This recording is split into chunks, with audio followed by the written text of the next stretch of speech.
con Liz Valarezo y Gabriela Galárraga. Amigos, buenas tardes, bienvenidos a 24 horas. Delincuentes con antecedentes liberados y luego recapturados son amparados por decisiones judiciales, lo que evidencia graves fallas en el sistema de justicia del país. Hola, Gaby. Hola Liz, amigos, muy buenas tardes. Además del ministro del Interior, John Reinberg, que desmiente que hubo una caleta en la penitenciaría del Litoral para el pago por la fuga de alias Fede. Aquí empezamos, bienvenidos. Como ya lo mencionaba Gaby, el ministro del Interior desmiente que existe una caleta con dinero que habría pagado alias Fede para su fuga de la penitenciaría del Litoral. La policía confirmó que la fuerza pública está desplegada y no descansará hasta dar con el paradero del narcocriminal. Cada uno de estos privados de libertad que salió ese día del pabellón 12 cumplió una función específica. Uno pidió la cita médica, otro prestó su identidad, el resto facilitó la salida sin alertar a los custodios. Todo esto, según las autoridades, fue parte de un plan coordinado desde adentro por Rolando Gómez Quinde, alias Fede, quien ejercía control total del pabellón 12, pese a estar recluido. Uno de los PPL procesados reveló en su versión que era común ver a Fede conversando con personal militar. La Fiscalía sostiene que la evasión no fue un hecho improvisado. Los movimientos, los tiempos y la omisión fueron calculados. Y por eso 5 internos y más de 20 uniformados ahora enfrentan cargos por el delito de evasión. Pese a los rumores sobre una supuesta caleta de dinero que habría servido para financiar la fuga de Rolando Federico Gómez Quinde, alias Fede, líder del grupo criminal Los Águilas, el ministro del Interior ha confirmado que no existe tal hallazgo dentro de la penitenciaría del Litoral.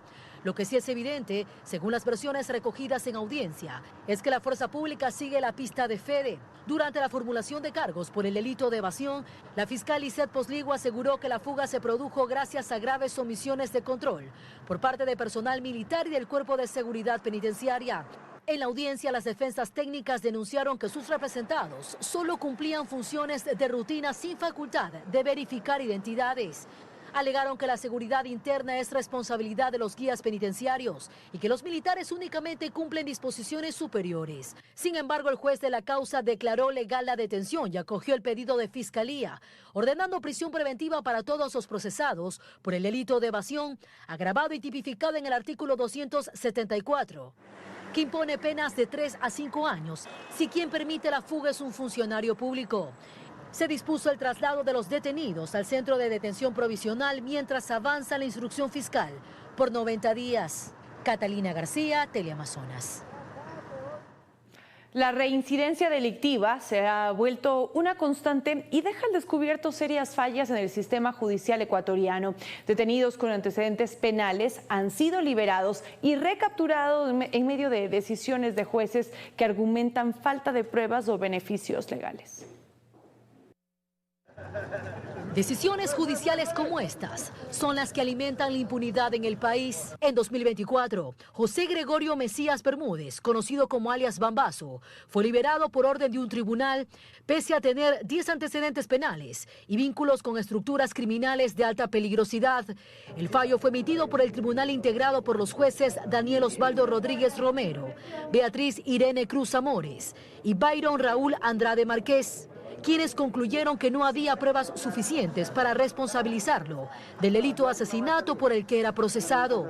En menos de un año, hace pocos días, alias Bambazo fue recapturado en un operativo policial. Esta vez fue sorprendido en posesión de armamento de guerra, que incluía fusiles de asalto, pistolas importadas y cargadores de alta capacidad. Lo mismo en Durán, el cantón señalado como más peligroso del país.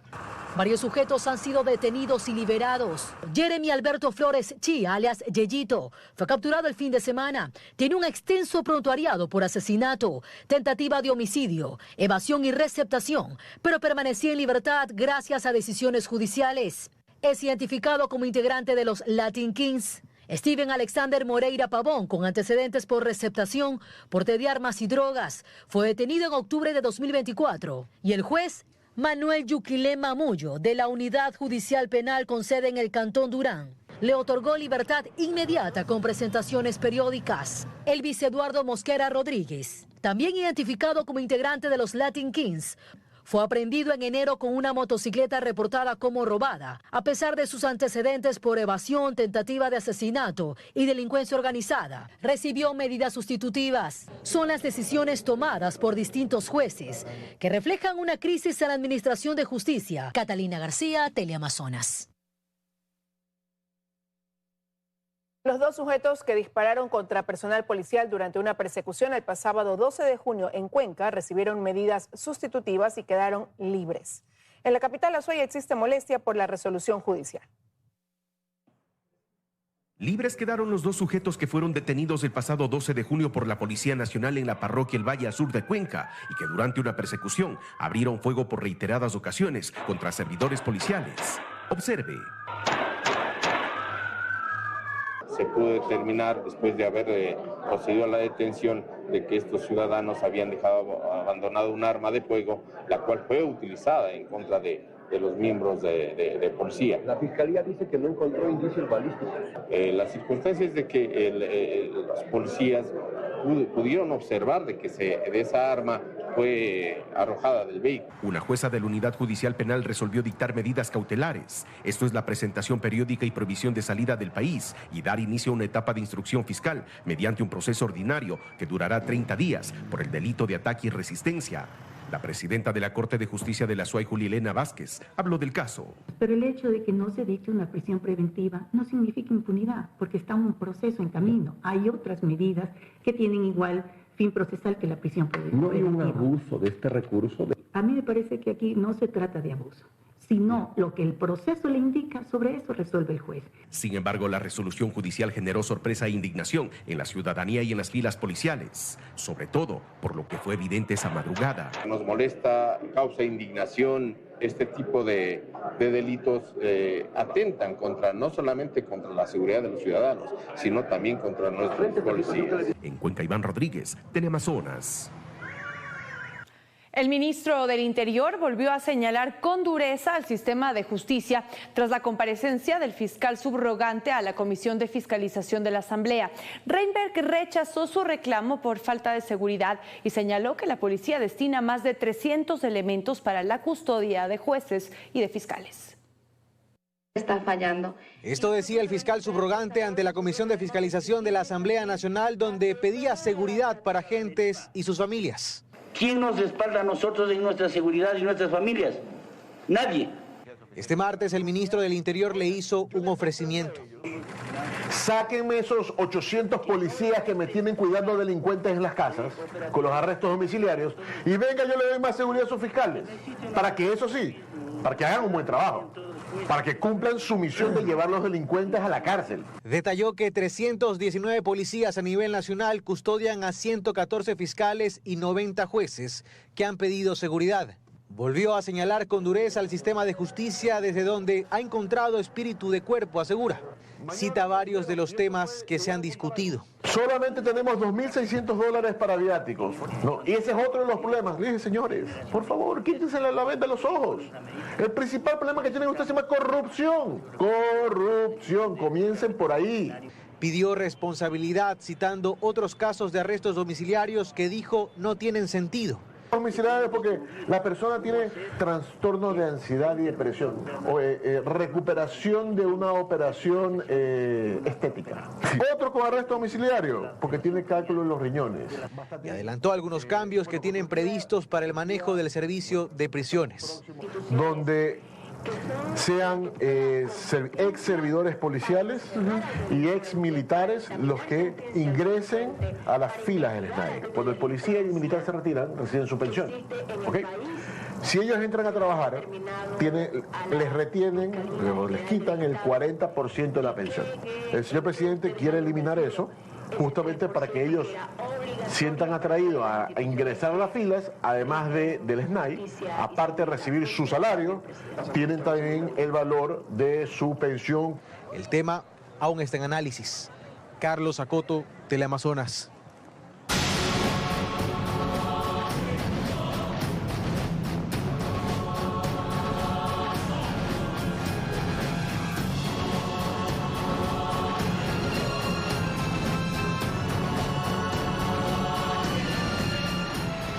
El presidente de Estados Unidos, Donald Trump, reprende a Irán e Israel por violar el acuerdo de alto al fuego. Ambos países denuncian ataques mutuos esta mañana con varias afectaciones.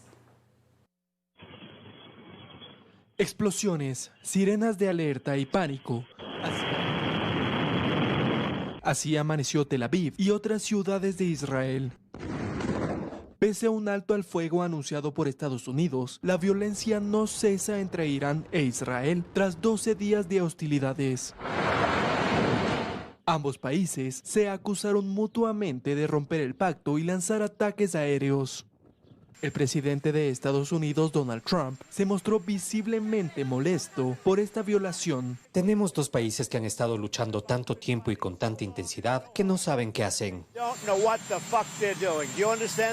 Trump apuntó directamente contra Israel por lanzar la mayor ola de ataques desde el inicio del conflicto. Tan pronto como hicimos el trato, salieron y lanzaron un montón de bombas, como nunca antes había visto. No estoy contento con Israel. Mientras tanto, el gobierno de Benjamín Netanyahu denunció que un misil impactó un edificio residencial provocando al menos 4 muertos y más de una decena de heridos. El peligro persiste. Todas las FDI en sus mandos y divisiones seguirán manteniendo un alto nivel de preparación y alerta. Desde Teherán, las acusaciones van en dirección contraria.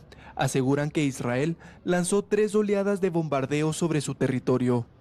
El canciller iraní afirma que, de momento, no hay acuerdo de alto al fuego con Israel, pero que Teherán detendría los ataques si así también lo hace su enemigo. Como Irán ha dejado claro en repetidas ocasiones, Israel lanzó la guerra contra Irán, no al revés. Tras una llamada entre Netanyahu y Trump, Estados Unidos aseguró que Israel detendrá los ataques. El presidente también aseguró que Irán nunca reconstruirá sus instalaciones nucleares. Con el alto al fuego aún en el aire y las constantes acusaciones cruzadas, la paz entre Irán e Israel es incierta. Mateo Paredes, Teleamazonas.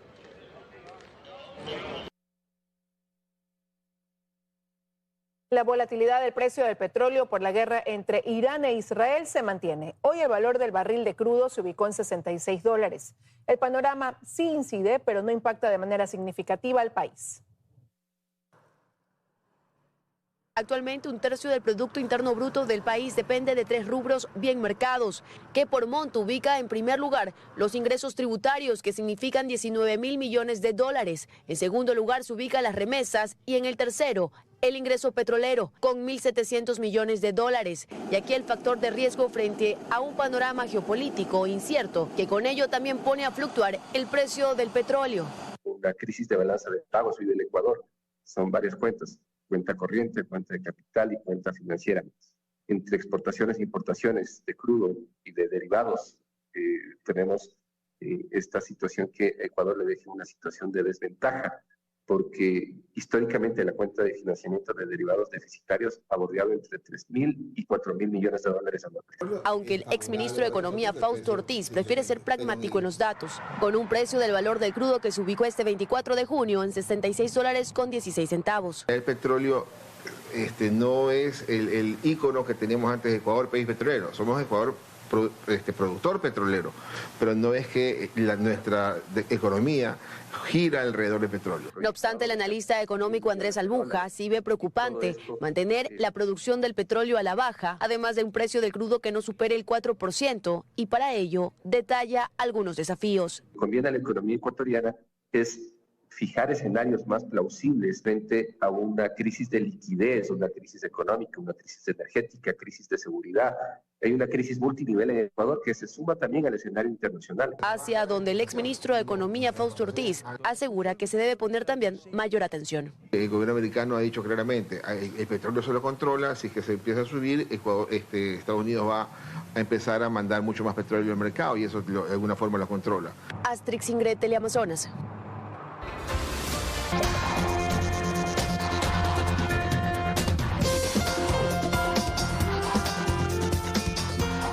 Más información, amigos. Y previo a asistir al Foro Económico Mundial de Davos, el presidente Daniel Noboa se reunió con el primer ministro de China, Li Qiang. Ambas naciones acordaron mejorar su cooperación en campos como la educación, la cultura e intercambio de personal. Frente a las banderas de ambos países, el presidente del Ecuador, Daniel Noboa, y el primer ministro de China, Li Qiang, estrecharon su mano en el Gran Salón del Pueblo, un majestuoso edificio símbolo del poder político y la arquitectura moderna de China. Su reunión se centró en mantener mecanismos de cooperación e inversión del gigante asiático para proyectos estratégicos en obra pública y en el sector energético. Un socio comercial también que genera mucha actividad económica en el Ecuador para el pueblo ecuatoriano. Es importante mantener esta buena relación de amistad, de comercio. Entre los principales temas que se abordaron estuvieron acciones que fortalezcan el comercio y la exportación de productos no tradicionales ecuatorianos a China. El primer ministro invitó al Ecuador a hacer uso de plataformas de promoción como la China International Import Expo e hizo un llamado a ambas partes para mejorar estrategias en campos como la educación, cultura e intercambio de personal. China está dispuesta a trabajar con la parte ecuatoriana para profundizar la asociación estratégica integral sobre la base de la amistad tradicional y la cooperación mutuamente beneficiosa, dar más impulso a la modernización. Luego de este encuentro de alto nivel, la delegación ecuatoriana viajó a Tianjin, donde se desarrollará el Foro Económico Mundial de Verano de Davos, un espacio que reúne a líderes globales, empresarios y autoridades para dialogar sobre los retos y oportunidades en la economía mundial, por lo que abre las puertas a la inversión y cooperación global. La agenda del presidente en China continuará a lo largo de esta semana con reuniones con empresarios e inversionistas. Concluirá el viernes con la reunión con el presidente de China, Xi Jinping. Daniela Valencia, Teleamazonas. Ecuador permanece atado a la firma estadounidense Progen, pese a ser la que ha incumplido con la generación de energía desde noviembre del 2024. El árbitro de emergencia asignado al caso mantiene postergada una decisión urgente cuando estamos a puertas de un estiaje que amenaza con apagones al país.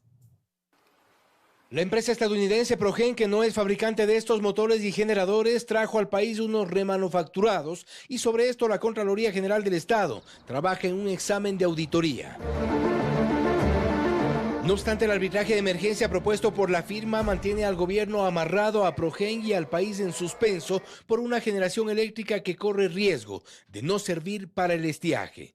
Gladys Pijal del Consejo Consultivo de Energía reconoce que Ecuador tiene técnicos capaces de operar estos equipos, remanufacturados con o sin Progen. Aquí en el Ecuador hay mucha gente muy capaz, técnicos de primera, pero aquí también las condiciones en las que han traído las plantas no es las más adecuadas. Lo cierto es que por ahora CELEC está atada a la resolución de un arbitraje que con sus disposiciones ha inclinado la balanza hacia la empresa. El árbitro de emergencia de la Cámara de Comercio Ecuatoriano-Americana asignado a este caso es Juan Pablo Aguilar y en su más reciente orden procesal ha dispuesto a CELEC que se abstenga de ejecutar la garantía de fiel cumplimiento del contrato que consta en la póliza. Se dispone también a la compañía de seguros que se abstenga de ejecutar la garantía a la que se ha hecho referencia y finalmente se amplía el término conferido para la audiencia que se dará el jueves 26 de junio. El gobierno se mantiene sin embargo en la idea de terminar relaciones con Progen y poner a funcionar los equipos. Así lo confirmó la ministra Inés Manzano el pasado 18 de junio. Vamos a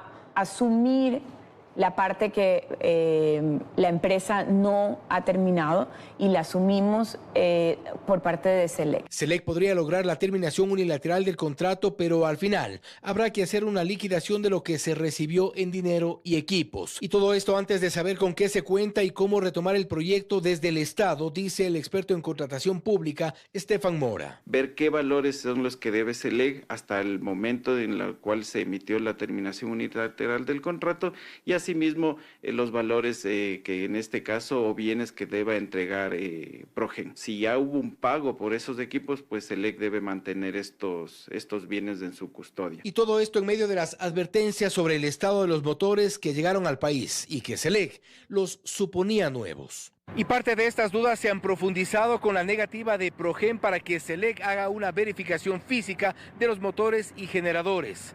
Progen únicamente autorizó para que la revisión técnica la haga la verificadora AP Inspections. Las dudas no han sido despejadas. Fausto Yepes, Teleamazonas.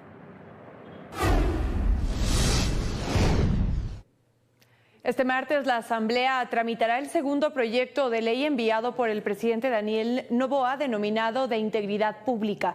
Por ahora habría los votos para aprobarla. La norma reforma el Código Monetario, el penal, el de la niñez e incluso la ley de movilidad humana. El trabajo acelerado de la Comisión de Desarrollo Económico hizo que este mismo mes el gobierno, mediante su bancada y los aliados de Pachacutic e independientes, logren aprobar la primera ley urgente que se lleve a segundo debate, la de integridad pública, y que arranque el tratamiento de la tercera, de áreas protegidas y desarrollo local, todas en la misma mesa legislativa liderada por ADN. Valentina Centeno es la presidenta y habló de la necesidad de estos cambios en medio de un conflicto armado interno y los justifica. Yo voy a ser muy enfática. Creo que vamos a nosotros como bancada de ADN a aprovechar cada oportunidad que tengamos, cada oportunidad que sea necesaria para proponer las reformas legales que impliquen paz, tranquilidad y lucha contra la corrupción en nuestro país. Sobre el proyecto de ley de integridad que se trata en segundo debate y se aprueba este martes, explica por qué se modifica tanto el texto, que reforma al menos 17 leyes que no se relacionan entre sí. Está completamente claro la conexidad y la unidad de la materia. Como digo, se ha dejado claro esto en el objeto, en el ámbito. Nosotros defendemos la plena constitucionalidad de la ley y vamos a defendernos también ante cualquier otra instancia. Por fuera de esta mayoría legislativa están las fracciones de Pachacutic e independientes y el Partido Social Cristiano. El asambleísta Cristian Benavides es uno de ellos. Se opone que este proyecto, que llegó con la intención de reformar la contratación pública, ahora modifique incluso la ley de movilidad, el COIP y otros códigos. Lastimosamente no sé en qué punto terminamos mezclando cocos con papas, y esto la Constitución de la República lo prohíbe. Esto es fundamental porque puede caer en un vicio de ilegalidad, de inconstitucionalidad. En este proyecto de ley de integridad se modifican las reglas de los radares para la empresa privada, contempla la expulsión de delincuentes extranjeros y modifica el régimen de aplicación de penas para adolescentes infractores. En Quito, Karen Aro, Teleamazonas.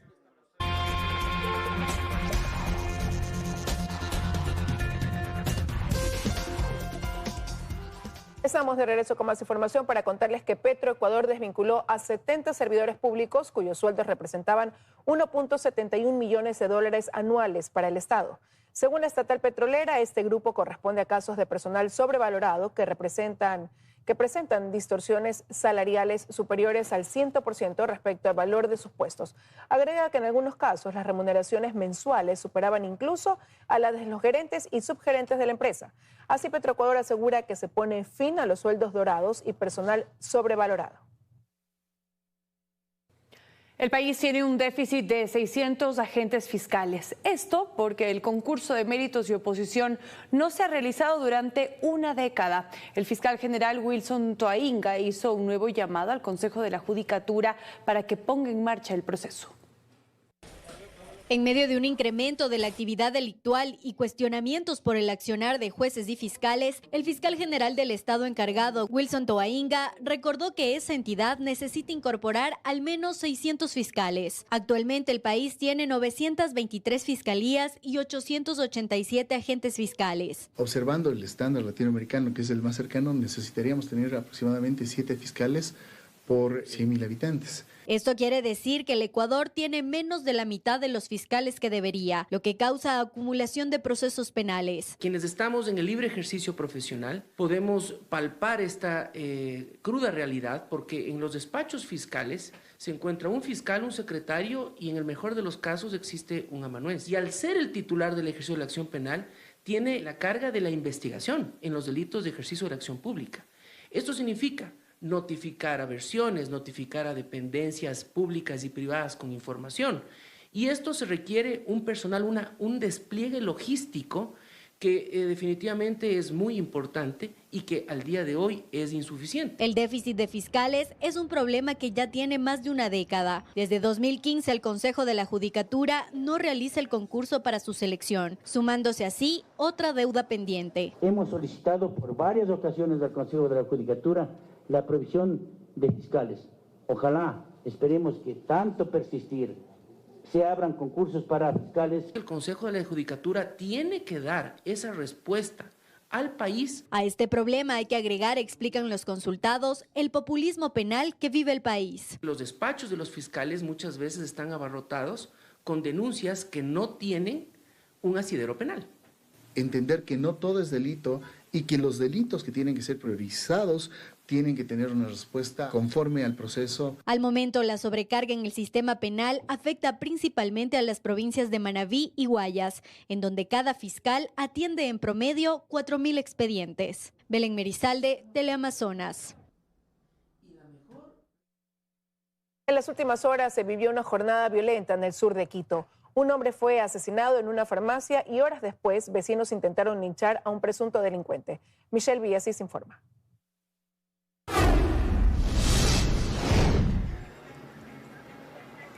Un hombre fue asesinado la tarde de este lunes en el sector de Santa Rita, en el sur de Quito. El crimen ocurrió en las calles Cusubamba y Avenida Mariscal Sucre. De acuerdo con los testimonios, 2 sujetos armados llegaron en una motocicleta y realizaron varios disparos dentro de una farmacia. La víctima no logró escapar del ataque.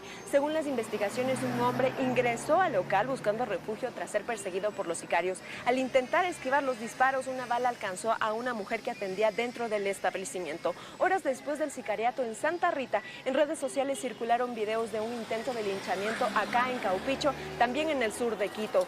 Se trataría de 2 hombres que intentaron robar un vehículo. Un antisocial logró huir de la escena y otro fue capturado por los moradores. Ante el hecho, la policía intervino en el sitio. Después fueron llevados ya a la justicia. Hemos intentado hablar con los moradores, sin embargo, todavía hay temor sobre el hecho y también buscamos la versión de la Policía Nacional, pero hasta el cierre de este informe no hemos tenido ninguna respuesta.